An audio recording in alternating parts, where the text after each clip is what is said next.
ओम शांति। आज 12 मई 2025। 12 मई को family day के रूप से भी मनाते हैं और हमारे यज्ञ इतिहास में 12 मई हमारे आदरणीय जगदीश भाई के अव्यक्त आरोहण का दिवस भी है। आज के दिन जगदीश भाई ने शरीर का त्याग किया। कई हैं जो जगदीश भाई को बिल्कुल नहीं जानते होंगे। जगदीश भाई अपने ईश्वरी विश्वविद्यालय के प्यारे बाबा के बहुत ही अमूल्य रत्न हैं, जिनके लिए बाबा कहता था इसकी 7 फुट की बुद्धि है।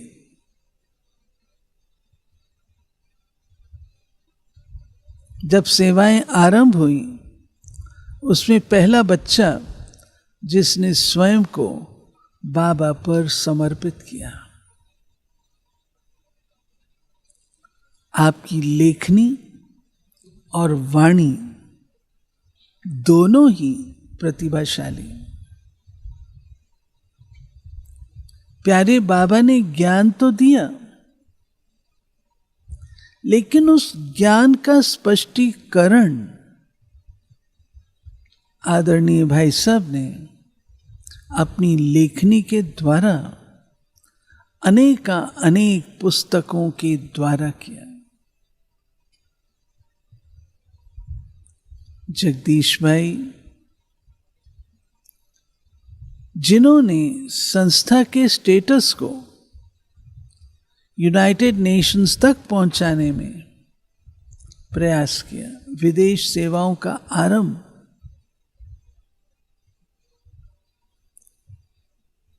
दिल्ली में पहला प्रोग्राम जो थियोसॉफिकल सोसाइटी में हुआ, उसमें आदरणीय भाई साहब ने, रुक्मणी दादी थे और जानकी दादी थे वहाँ, तो उन दादी रुक्मणी ने कहा कि हम योग सिखाएंगे, तो योग सिखाएंगे कल से। तो जगदीश भाई पहुंच गए, उन्होंने भाषण सुना था, कहा योग सिखाओ। कहा ऐसे थोड़ी योग सिखाया जाता है, क्या मैं सारा प्रबंध करूंगा, यानी योग के लिए हमको बैठक चाहिए धरती की आदि आदि। क्या मैं सब प्रबंध करूंगा, लेकिन मुझे योग सिखाओ। तो भाई साहब ने वो जो जिद पकड़ी, मुझे योग सिखाओ, उनको टाइम दिया गया कमला नगर का, जहां कमला नगर या वहां पे जो पहला केंद्र होगा वहां पर, और भाई साहब को सवेरे का टाइम दिया। पहुंच गए अपने समय अनुसार, मुझे योग सीखना है। फिर रुक्मणी दादी, कूंज दादी, मनमोहिनी दीदी, ये दोनों दादियां दीदी से पूछती, दीदी आज क्या बताना है, आज क्या बताना। जानकी दादी, आज क्या बताना है, कैसे बताना है। ऐसे करके डेवलपमेंट हुई। और जगदीश भाई को फिर बाद में कोर्स कराया कूंज दादी ने, पूछ के ज्ञान स्पष्ट हो रहा था ना। ऐसे दादियां आपस में मनन चिंतन करती थी। फिर कूंज दादी आगे जाके बताती थी। फिर जगदीश भाई प्रश्न पूछते थे, तो कहा मैं कल जवाब दूंगी इसका। फिर दादियों के मनन चिंतन से उस प्रश्न का उत्तर। ऐसे करके जगदीश भाई को बाबा पर निश्चय हुआ। कहा मैं मधुबन जाऊंगा, तो कहा कि बाबा दादियों ने कहा इतनी बारी 108 बारी लिख के लाओ। 108 बार लिख के लाओ। तो जगदीश भाई ने चतुराई की, वो मुझे एग्जैक्टली याद नहीं है, लिख करके उसको इंटू कर दिया। कहा ऐसे नहीं, एक एक अलग अलग 108 बार लिखा, ब्लड से भी लिखा और बाबा को भेजा। बाबा से मिलने गए, बाबा को देखा और बाबा पर कुर्बान हो गए। लाइट लाइट लाइट दिखाई दी। 27 बार लिखा था, फिर इंटू 4 कर दिया। हाँ, तो मदद मिली है। कहते हैं 27 बार लिखा था, उसको इंटू 4 कर दिया, बोला 108 बार हो गया। लेकिन मनमोहिनी दीदी थी ना, तो बड़ी स्ट्रिक्ट थी। उन्होंने कून दादी को कहा, ये तेरे स्टूडेंट ने क्या किया, ऐसे थोड़ी 108 बार अलग अलग लिखना है। लिखा, लेकर के गए। इस प्रकार से जगदीश भाई का जन्म। फिर तो उन्होंने क्या कमाल किए, वो तो हम सबके सामने। हर चीज का इन्वेंशन, हर सेवा के साधन का इन्वेंशन आदरणीय भाई साहब के द्वारा। बाबा बहुत प्यार करते थे। सुनते हैं, आज की मुरली बाबा की है। मीठे बच्चे धंधा आदि करते भी सदा अपनी गॉडली स्टूडेंट लाइफ और स्टडी याद रखो। स्वयं भगवान हमको पढ़ाते हैं, इस नशे में रहो। प्रश्न पूछा गया है, जिन बच्चों को ज्ञान अमृत हजम करना आता है, उनकी निशानी क्या होगी? उन्हें सदा रूहानी नशा चढ़ा रहेगा और उस नशे के आधार पर सबका कल्याण करते रहेंगे। कल्याण करने के सिवाय दूसरी कोई बात करना भी उन्हें अच्छा नहीं लगेगा। कांटों को फूल बनाने की सेवा में बिजी रहेंगे। ओम शांति। अब तुम बच्चे यहाँ बैठे हो, ये भी जानते हो अभी हम पाठधारी हैं। 84 जन्मों का चक्र पूरा किया। ये तुम बच्चों की स्मृति में आना चाहिए। जानते हो बाबा आया हुआ है हमको फिर से राज्य प्राप्त कराने व तमो प्रधान से सतो प्रधान बनाने। ये बातें सिवाय बाप के और कोई नहीं समझाएंगे। तुम जब यहाँ बैठते हो तो तुम जैसे स्कूल में बैठे हो, बाहर हो तो स्कूल में नहीं हो। जानते हो ये ऊंच ते ऊंच रूहानी स्कूल है। रूहानी बाप बैठ पढ़ाते हैं। पढ़ाई तो बच्चों को याद आनी चाहिए। ये भी बच्चा ठहरा। इनको अथवा सभी को सिखलाने वाला वो बाप है। सब मनुष्य मात्र की आत्माओं का बाप वो है। वो आकर शरीर का लोन लेकर तुमको समझा रहे हैं, रोज समझाते हैं। यहां जब बैठते हो तो बुद्धि में स्मृति में आना चाहिए। क्या आना चाहिए?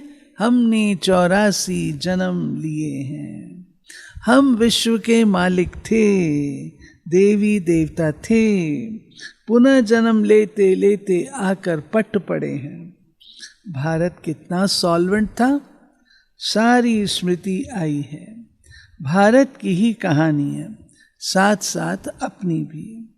अपने को फिर भूल न जाओ। हम स्वर्ग में राज्य करते थे, फिर हमको 84 जन्म लेने पड़े। ये सारा दिन स्मृति में लाना चाहिए। धंधा आदि करते स्टडी तो याद आनी चाहिए। धंधा करो, कोई ये थोड़ी भूल जाता है कि मेरी डिग्री क्या है। तो बाबा कहते स्टडी तो याद आनी चाहिए।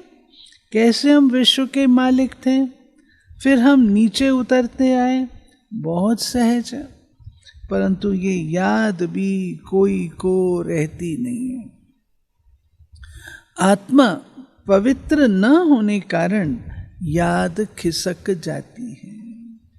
हमको भगवान पढ़ाते हैं, ये याद खिसक जाती है। हम बाबा के स्टूडेंट हैं, बाबा कहते रहते याद की यात्रा पर रहो। बाप हमको पढ़ाकर ये बना रहे हैं, सारा दिन यह स्मृति आती रहे। बाप ही स्मृति दिलाते हैं, यही भारत था ना, हम सो देवी देवता थे, सो अब असुर बने हैं, पहले तुम्हारी भी बुद्धि आसुरी थी। अब बाप ने बोलो ईश्वरीय बुद्धि दी है, परंतु फिर भी कोई कोई को बुद्धि में बैठता नहीं, भूल जाते हैं। बाप कितना नशा चढ़ाते हैं, तुम फिर से देवता बनते हो, वो नशा रहना चाहिए ना। हम अपना राज्य ले रहे हैं, हम अपना राज्य करेंगे। कोई को तो बिल्कुल नशा चढ़ता ही नहीं, ज्ञान अमृत हजम ही नहीं होता। जिन्हें नशा चढ़ा हुआ होगा उन्हें किसका कल्याण करने के सिवाय दूसरी कोई बात करना भी अच्छा नहीं लगेगा। फूल बनाने की सर्विस में लगे रहेंगे। हम पहले फूल थे, फिर माया ने कांटा बना दिया, अब फिर फूल बनते हैं। ऐसी ऐसी बातें अपने से करनी चाहिए। इस नशे में रहे तुम किसको समझाएंगे तो झट कोई को तीर लगेगा। नशे में समझाएंगे तो तीर लगेगा, नशे में नहीं समझाएंगे, ढीला ढीला समझाएंगे तो क्या तीर लगेगा। भारत गार्डन ऑफ अल्लाह था, अब पतित बन गया। हम ही सारे विश्व के मालिक थे। कितनी बड़ी बात है। अभी फिर हम क्या बन गए, कितना गिर गए। हमारे गिरने और चढ़ने का ये नाटक है। ये कहानी बाप बैठ सुनाते हैं। वो है झूठी, ये है सच्ची। वो सत्यनारायण की कथा सुनाते हैं। समझते थोड़ी हैं कि हम कैसे चढ़े फिर कैसे गिरे। ये बाप ने सच्ची सत्यनारायण की कथा सुनाई। राजाई कैसे गंवाई ये सारी है अपने ऊपर। आत्मा को अभी मालूम पड़ा है हम कैसे अब बाप से राजाई ले रहे हैं। बाप यहाँ पूछते हैं तो कहते हैं हाँ नशा है, फिर बाहर जाने से कुछ भी नशा नहीं। बाबा के सामने बैठेंगे तो आसमान तक का नशा है, और गए बाहर तो सारा नशा। बाबा कहा करता था सोडा वाटर हो जाता है। बच्चे खुद समझते हैं, भल हाथ तो उठाते हैं, परंतु चलन ऐसी है जो नशा रह ना सके। फीलिंग तो आती है ना, वो तो मैं जान तो सकता हूँ ना। बाप बच्चों को स्मृति दिलाते, बच्चे तुमको मैंने राजाई दी थी, फिर तुमने गंवा दी। तुम नीचे उतरते आए हो, क्योंकि ये नाटक है चढ़ने और उतरने का। आज राजा हैं, कल उसको उतार देते। अखबार में बहुत ऐसी ऐसी बातें पढ़ती हैं, जिसका रिस्पॉन्ड दिया जाए तो कुछ समझे। ये नाटक बाबा लेटर टू द एडिटर लिखवाते थे, हम लोग लिखते थे। ये नाटक है, ये याद रहे तो भी सदैव खुशी रहे। बुद्धि में है ना। आज से 5000 वर्ष पहले शिव बाबा आया था, क्या किया था? आकर राजयोग सिखाया था। लड़ाई लगी थी। अभी ये सब राइट बातें बाप सुनाते हैं। ये है पुरुषोत्तम युग। कलयुग के बाद ये पुरुषोत्तम युग आता है। कलयुग को पुरुषोत्तम युग नहीं कहेंगे, सत्युग को भी नहीं कहेंगे। आसुरी संप्रदाय दैवी संप्रदाय कहते हैं, उनके बीच का है ये संगम युग। जबकि पुरानी दुनिया से नई दुनिया बनती है, नई से पुरानी होने में सारा चक्र लग जाता है। अभी है संगम युग। सतयुग में देवी देवताओं का राज्य था, अब वह है नहीं। बाकी अनेक धर्म आ गए हैं। ये तुम्हारी बुद्धि में रहता है। बहुत हैं जो 6-8 मास 12 मास पढ़कर फिर गिर पड़ते हैं, फेल हो पड़ते हैं, प्रॉपरली नहीं पढ़ते हैं, धारणा नहीं रखते हैं, बाबा से रूरवान नहीं करते हैं, सेवा नहीं करते हैं, श्रीमत पर नहीं चलते हैं, तो फिर फेल ही तो होंगे। बल पवित्र बनते परंतु पढ़ाई नहीं करते तो फंस पड़ते हैं। सिर्फ पवित्रता भी काम नहीं आती। ऐसे तो बहुत सन्यासी भी हैं, सन्यास धर्म छोड़ जाए गृहस्थी बन जाते हैं, शादी आदि कर लेते हैं। अब बाप बच्चों को समझाते हैं, तुम स्कूल में बैठे हो, ये स्मृति में है, हमने अपनी राजाई कैसे गंवाई, कितने जन्म लिए। अब फिर बाप कहते हैं विश्व के मालिक बनो, पावन जरूर बनना है।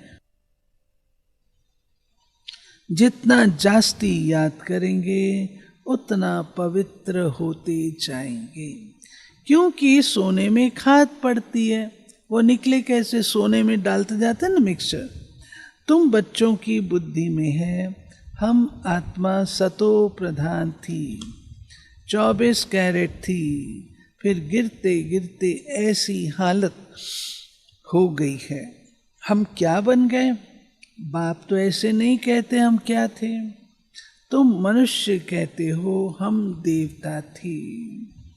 भारत की महिमा तो है ना, भारत में कौन आते हैं, क्या ज्ञान देते हैं, ये कोई नहीं जानते। ये तो पता होना चाहिए ना कि लिबरेटर कब आते हैं, क्या ज्ञान देते हैं, ये कोई नहीं जानते। भारत प्राचीन गाया जाता है तो जरूर भारत में ही रीइंकारनेशन होता होगा, जयंती भी भारत में मनाते हैं, जरूर फादर यहाँ आता है, कहते भी हैं भागीरथ, तो मनुष्य शरीर में आया होगा। फिर घोड़े गाड़ी का रथ भी दिखा दिया है, कितना फर्क है, श्री कृष्ण और रथ दिखाया है, मेरा किसको पता ही नहीं।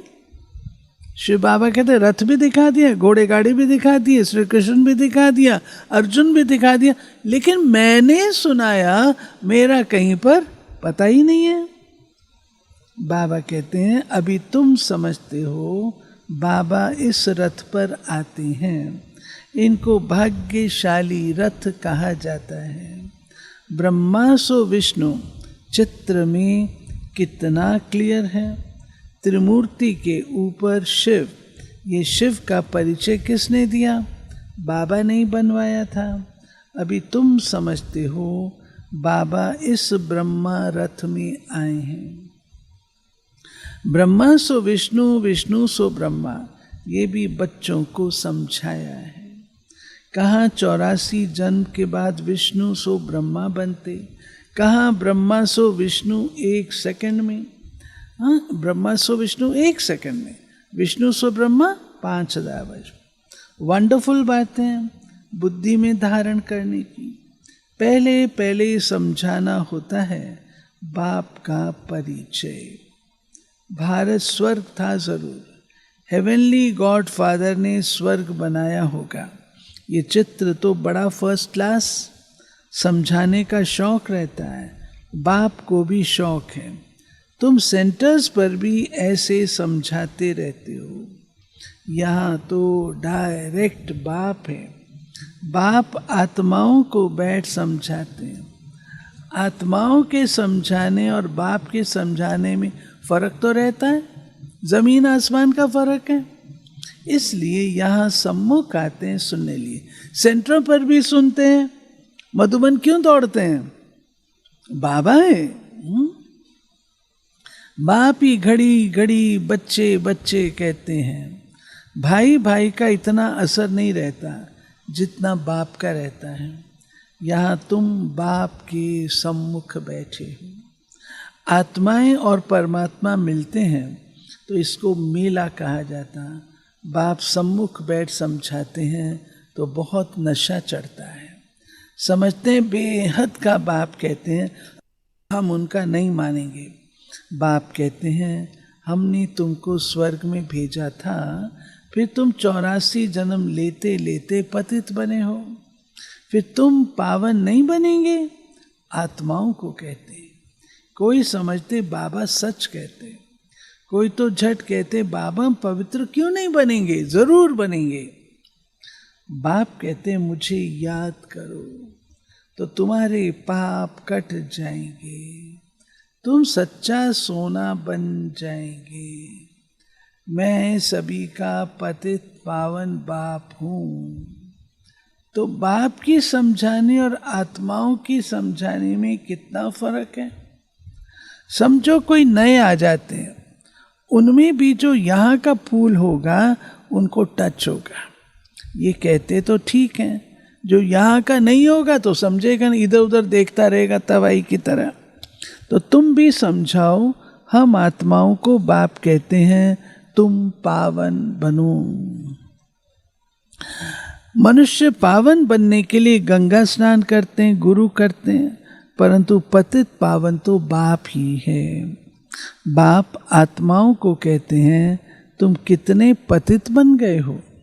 इसलिए आत्मा याद करती है आकर पावन बनाओ।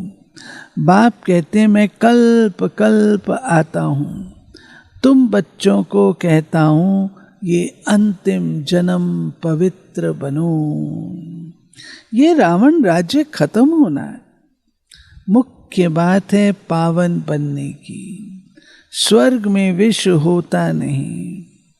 जब कोई आते हैं तो उनको ये समझाओ कि बाप कहते हैं अपने को आत्मा समझ मुझ बाप को याद करो तो पावन बन जाएंगे, खाद निकल जाएगी।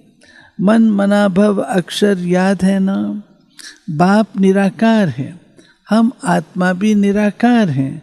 जैसे हम शरीर द्वारा सुनते हैं, बाप भी शरीर द्वारा सुनते हैं, आकर समझाते हैं। नहीं तो कैसे कहें मामेकम याद करो। बाबा को बोलना है तो कैसे बोलेगा, आकाशवाणी तो नहीं करेगा ना। देखे सभी संबंध छोड़ो, जरूर यहाँ आते हैं, ब्रह्मा में प्रवेश करते हैं।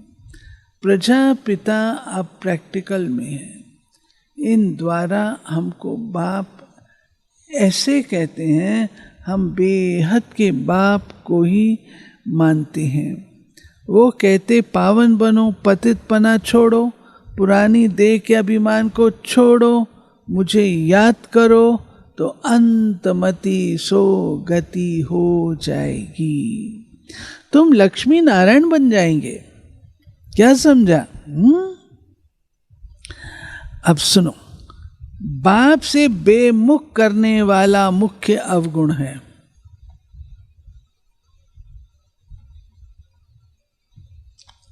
मुख्य अवगुण कौन सा है? पर चिंतन, एक दूसरे का पर चिंतन करना। पर चिंतन पतन की जड़ है। ईवल बातें सुनना और सुनाना। अरे तुमको पता है, तुमको पता है, तुमको पता है। और आजकल तो चिट्ठियां लिख देते हैं, तुमको पता है, तुमको पता है। अपने आप को ही प्रदर्शित करते हैं।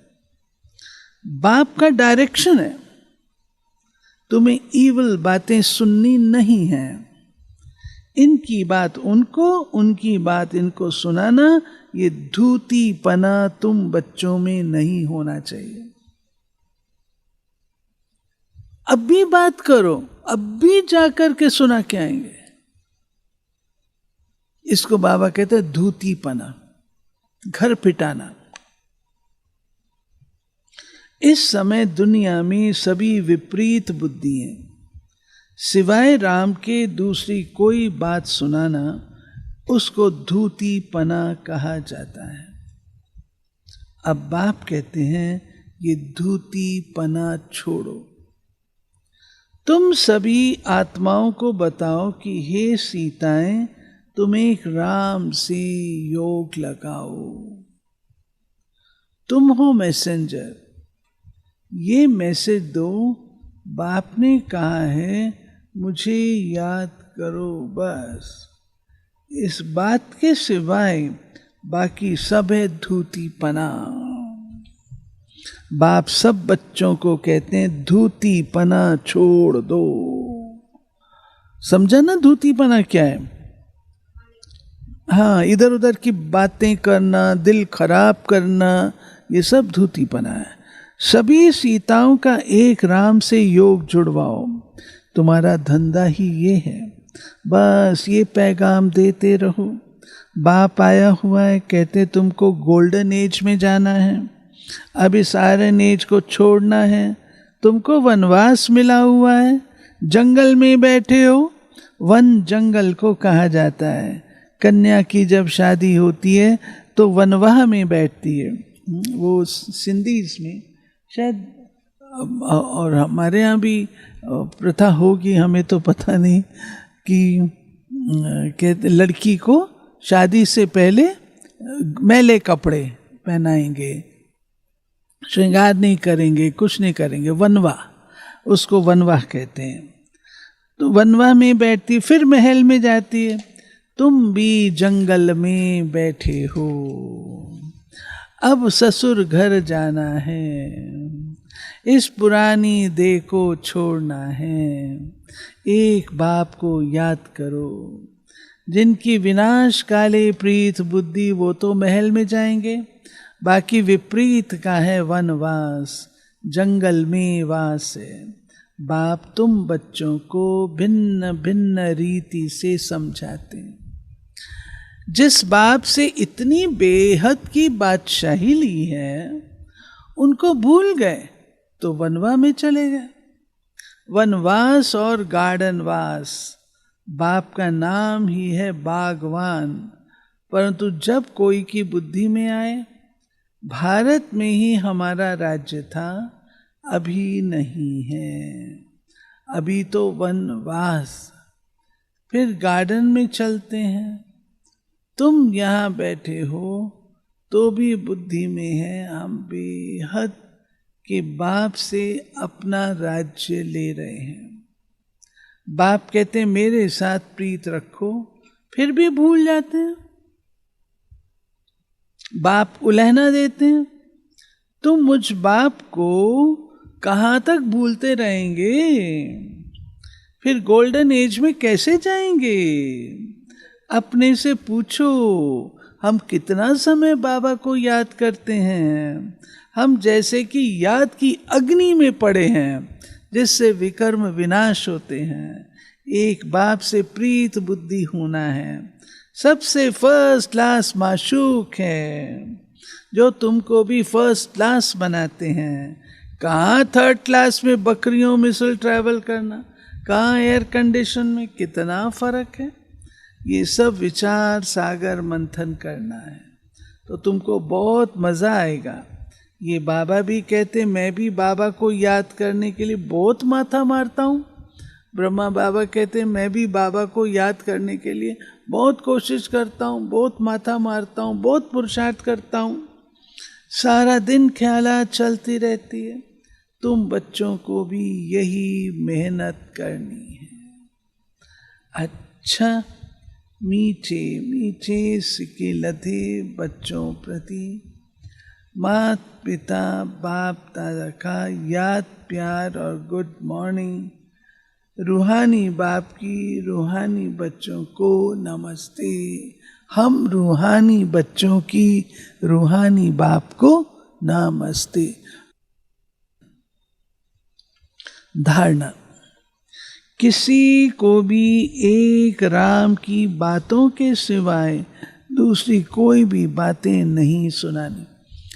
संसार समाचार, अरे बाबा ने सेवा समाचार को भी शॉर्ट में करा दिया। बच्चे इतना विस्तार नहीं, शॉर्ट में बताओ। और हम लोग दुनियावी बातें, पर चिंतन की बातें, धूतीपने की बातें, ईवल बातें, नेगेटिव बातें, व्यर्थ बातें करके कहाँ समय गंवाते।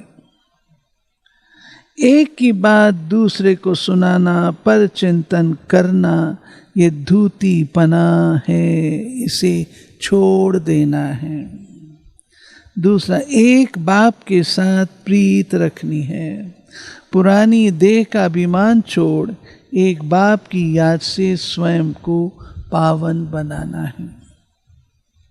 वरदान, समाने की शक्ति द्वारा रॉन्ग को भी राइट बनाने वाले विश्व परिवर्तक भाव।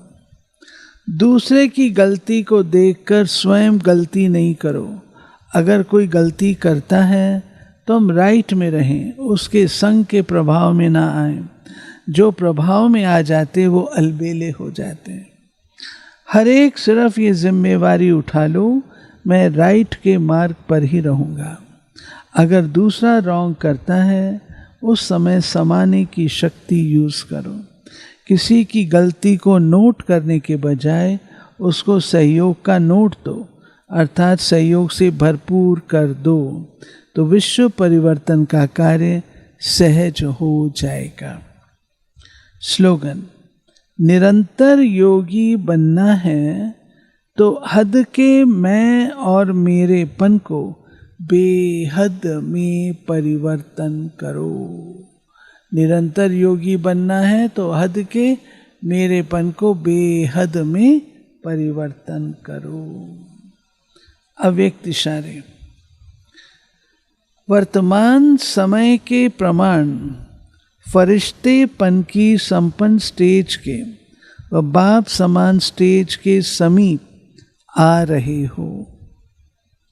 उसी प्रमाण पवित्रता की परिभाषा भी अति सूक्ष्म होती जाती है।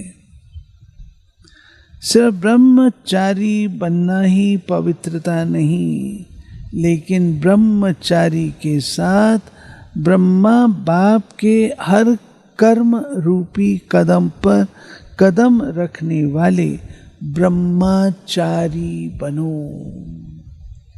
केवल ब्रह्मचारी नहीं, ब्रह्मचारी।